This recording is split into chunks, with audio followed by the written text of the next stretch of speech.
Everyone, तो चलिए आज हम देखते हैं एज ऑफ रीजनल किंगडम। तो इससे पहले हमने देखा था गुप्ता एम्पायर। उसके बाद आज हम देखते हैं गुप्ता एम्पायर के बाद किन साम्राज्य का विस्तार हमारे भारत क्षेत्र में हुआ। तो सबसे पहले तो हम देखते हैं कि वर्धन वंश। वर्धन वंश का जो हर्षवर्धन है उसका साम्राज्य अस्तित्व में आया और उन्हें उसने पूरे उत्तर भारत पे अपना पैर पसारा।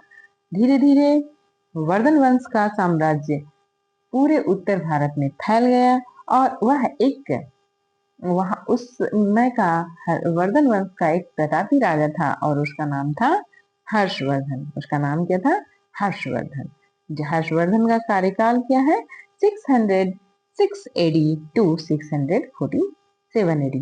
तो अब आप एडी जान गए होंगे। एना डोमिना, एना डोमिना का मतलब होता है जो जो जो काउंटिंग, जो अभी का जो सत्र चल रहा है, जो क्रिश्चियन ईरा, मतलब कि जिसे ईसा मसीह के बाद के समय का। तो चलिए, हमने देखा था कि हर्षवर्धन ने का काल में किस तरह हमारे भारत में प्रोस्पेरिटी, समृद्धि, विलासिता आदि जो भारतीय उपमहाद्वीप में फैला हुआ था, भारत के उत्तर क्षेत्र में फैला हुआ था। वहीं हमने देखा था कि हर्षवर्धन जो था उसकी जो पहली राजधानी थी वह थानेश्वर थी। और जैसे जैसे उसका साम्राज्य विस्तार हुआ मध्य भारत में, तो उसकी राजधानी कन्नौज हो गई। उसने अपनी राजधानी कहाँ बदली? कन्नौज में।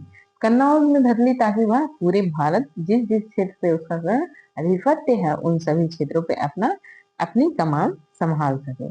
हमने यह भी देखा कि जो हर्षवर्धन है, हर्षवर्धन ने भी कुछ पुस्तकों की रचना करी है। हर्षवर्धन ने भी कुछ पुस्तकों की रचना की थी और वो पुस्तक थे, क्या थे? रत्नावली, नागनंदा एंड प्रियदर्शिका। यह हम जो हमारे भारत के जो राजा थे हर्षवर्धन, उन्होंने इन संस्कृत नाटक को लिखा था, रत्नावली, नागनंदा और प्रियदर्शनी। अब हम देखते हैं कि जो हर्षवर्धन था उस समय का, Harsha was worship of Shiva. Harshvardhan जो था वह क्या था? भगवान शिव की पूजा करता था। ये organize Buddhist council at corner, but वह शिव की पूजा करता था। इसका मतलब यह नहीं था कि वह दूसरे धर्मों का सम्मान नहीं करता था। वह बुद्धिस्ट काउंसिल ऑर्गेनाइज करता था कन्नौज में। कन्नौज जो उसका सेंटर हुआ करता था, कैपिटल हुआ करता था, वहां वह क्या करता था? बुद्धिस्ट सेंटर, बुद्धिस्ट काउंसिल की स्थापना किया, ऑर्गेनाइज किया करता था। और प्रयाग में असेंबली ऑर्गेनाइज किया जाता था। ये organize the Prayag assemblies held every 4th year religious discussion and debate. जो उस समय के जो धर्म थे, उन सभी धर्मों के का एक डिबेट कॉम्पिटिशन, डिबेट डिस्कशन और डिबेट हुआ करता था, जो हर 4 सालों के बाद हर्षवर्धन के काल में हुआ करता था। और दिस असेंबली है गिव डोनेशन, और वो सभी धर्मों के लोगों को डोनेशन देता था to the learned scholar, orphan and the poor. वह सभी उस समय के पुअर्स को, ऑर्फन को और स्कॉलर्स को, सभी को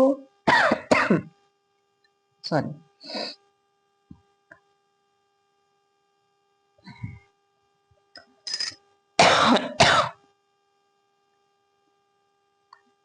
ह्विंगसांग। हम देखते हैं Hiuen Tsang. Hiuen Tsang was a Chinese Buddhist traveller. Hiuen Tsang आया कहाँ से था? ह्विंगसांग आया था चाइना से। वह एक चाइनीज बुद्धिस्ट था, चाइनीज बुद्धिस्ट था, traveller. He came to India. वह भारत आया था 630 एडी में। वह कब आया भारत में? 630 एडी में। He was so fond of study. वह बहुत ज्यादा पसंद करता था पढ़ने को। वह पढ़ने को बहुत ज्यादा पसंद करता था। That he face several hardship for this. इसके लिए उसे बहुत ही परेशानियां, कठिनाइयां उठानी पड़ी। ही क्रॉस माउंटेन। उसने माउंटेन क्रॉस किया, डेजर्ट क्रॉस किया एंड कम टू इंडिया। उसके बाद वह इंडिया आया एंड स्टडीज एट नालंदा। उसके बाद उसने कहाँ पढ़ा? नालंदा में पढ़ा। Nalanda university was the centre of Buddhist learning at the time of Harsh.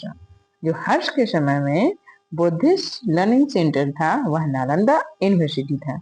Harsha had granted 100 village to the University of Nalanda. Nalanda university को हर्षवर्धन ने 100 विलेज का डोनेशन दिया था, ग्रांट किया था, ताकि जो रिवेन्यू कलेक्ट हो उससे नालंदा यूनिवर्सिटी का संचालन किया जा सके।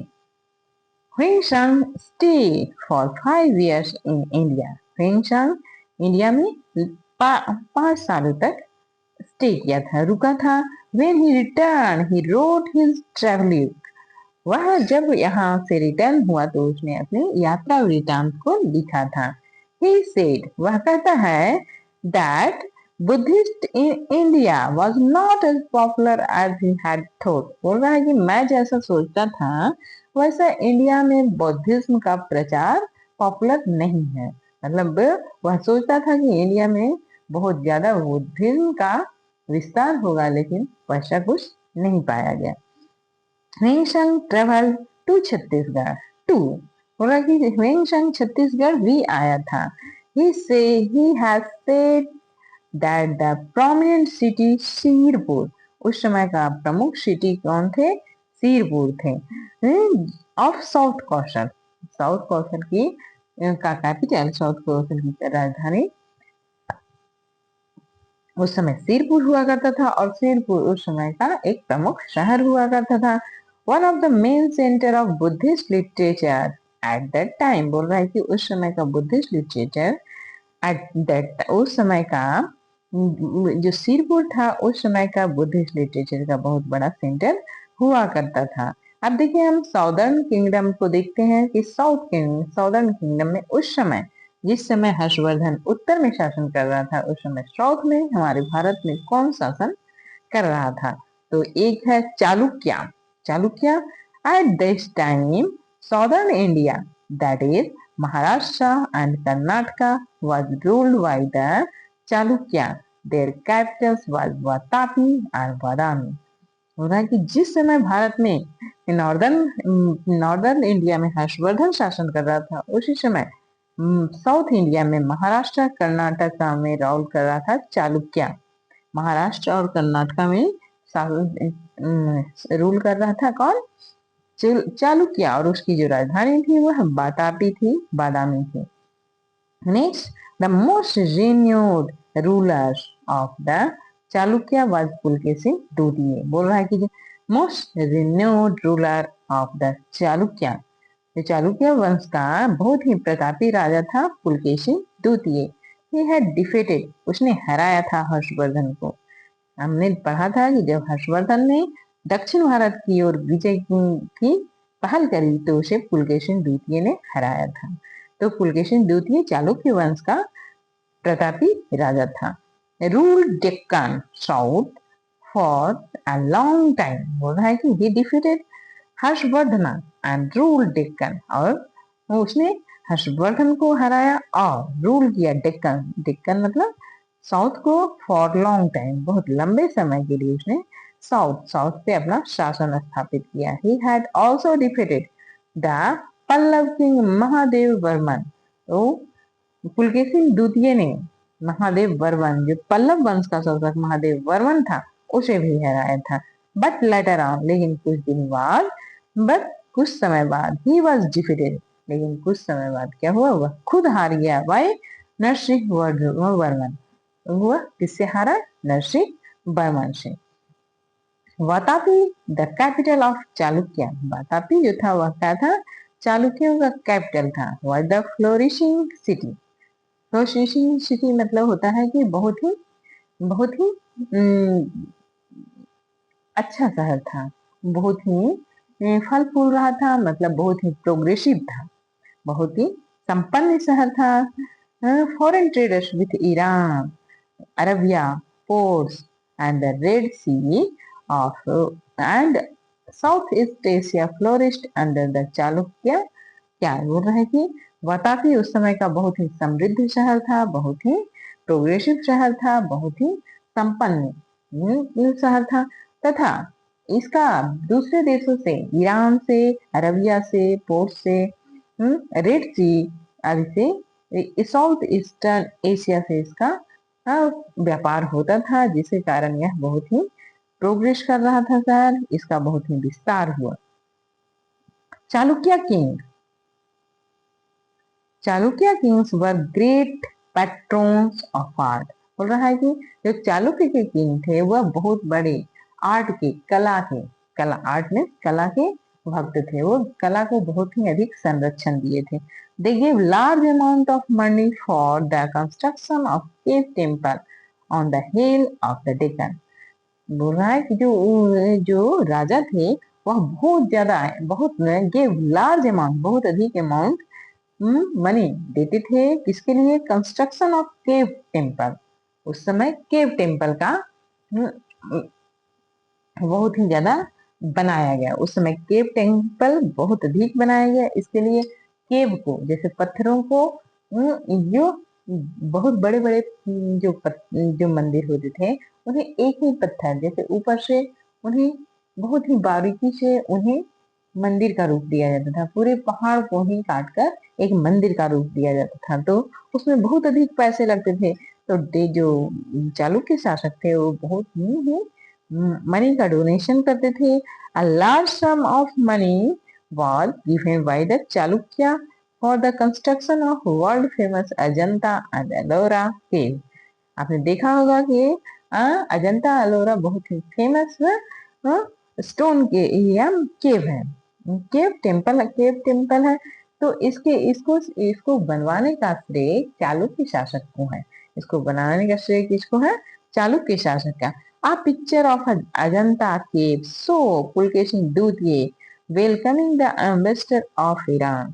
एक पिक्चर जो अजंता आप अगर देखने जाएंगे तो उसमें देखिएगा कि पिक्चर में अजंता केव में पुलकेशिन द्वितीय को चित्रित किया गया है और उसमें ईरान के एम्बेसडर आए हैं, यानी ईरान का राजदूत आया है जिसे पुलकेशिन द्वितीय स्वागत कर रहा है। वादामी एंड पत्ता दक्कल in Bijapur district were center of urban architecture at the time of the Chalukya। बोल रहा है कि यहाँ तक देखिए, आईहोल, बादामी, पत्ता दक्कल, ये सभी क्या थे उस समय? Urban architecture eight the time of Chalukya. Chalukya के समय ये सब बहुत ही फेमस आर्किटेक्चर के उदाहरण थे। चालुक्य किंग्स वर जैन। जो चालुक्य के किंग थे वो अधिकांश था क्या थे? जैन थे। बट सम वर्शिप शिवा, लेकिन कुछ शिव को वर्शिप करते थे एंड से विष्णु को भी पूजा करते थे। यानी कि जो हमारा जो 500 टू 800 का एडी का समय था, उस समय किसी पे यह बाध्यता नहीं थी कि हम कौन से धर्म को एक्सेप्ट करें। जिन्हें जो धर्म तार्किक लगता था वह उसी धर्म को एक्सेप्ट करते थे, उसी धर्म को मानते थे। तो इसी प्रकार आप भी पढ़िए, आप भी समझिए, सभी धर्मों के बारे में अपनी राय रखिए, विचार रखिए और उसके बाद डिसाइड कीजिए कि हमें कौन से धर्म को एक्सेप्ट करना है, कौन से धर्म में क्या अच्छाइयां हैं उसे एक्सेप्ट करना है, ताकि हम एक तार्किक आदमी यानी एक सोचने समझने वाले प्राणी बन सके। ठीक है, धन्यवाद। आप लोग पढ़ते रहिए, समझते रहिए और आगे बढ़ते रहिए। धन्यवाद।